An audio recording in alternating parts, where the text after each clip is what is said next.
Thank God I had an ounce, the bare minimum of interest with this show.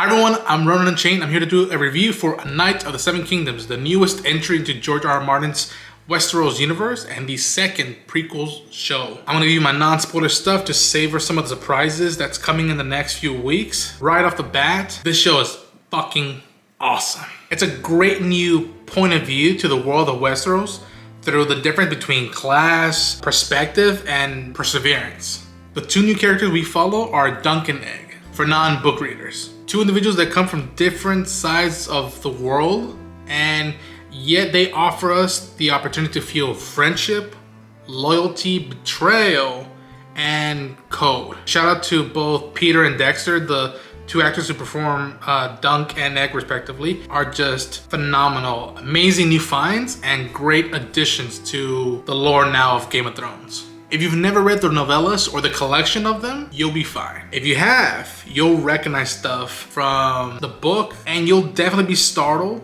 by how much the show honors the first story, the first novella, and remains faithfully in an extreme way. Again, I was very fortunate to see all 6 episodes of the first season, and I've been sitting on this for a while, thinking about it, and I love House of the Dragon, and I like the first half of Game of Thrones a lot, but this is my favorite thing in Game of Thrones or A Song of Ice and Fire. And what exists now in the shows and live action, it's my favorite thing. And there's something about the characters and this period and the lenses that just hooked me. I mean, we don't follow a royal family, although they do appear, but it's following two people that are on the ground base level, and they have their own stuff to deal with and where they want to go in their lives. And it just so happens that along the road, they might bump into stuff that's over their heads. And I personally love duos, stuff like Lone Wolf and Cub, the Mandalorian and Grogu, Joe and Ellie, and hell, even right now, Lucy and the Ghoul from Fallout. I will give you a heads up. The first episode is a bit of a shock, but it is necessary for the rest of the show. The structure of this season is an adjustment, especially for hardcore fans who love the first 2 shows.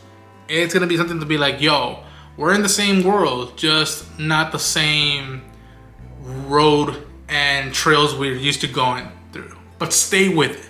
Please, please stay with it. The first 2 episodes are good and necessary for how they are. But by the time we get to 3 and onward, woo! Emotional damage. Woo! I was hollering, I was cheering, I was shocked.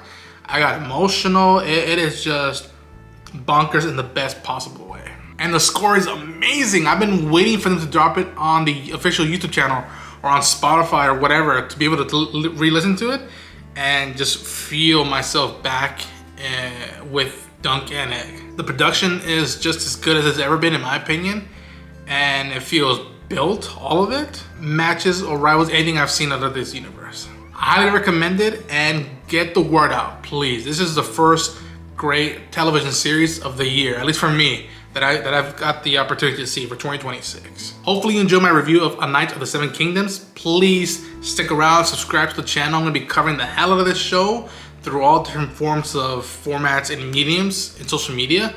And if we play our cards right, we might end up doing a weekly live stream to talk about what just happened in the show. And you never know, you might see something else from me probably before the first episode drops. And I'll leave it at that. But anybody who bothered watching this, thank you so much.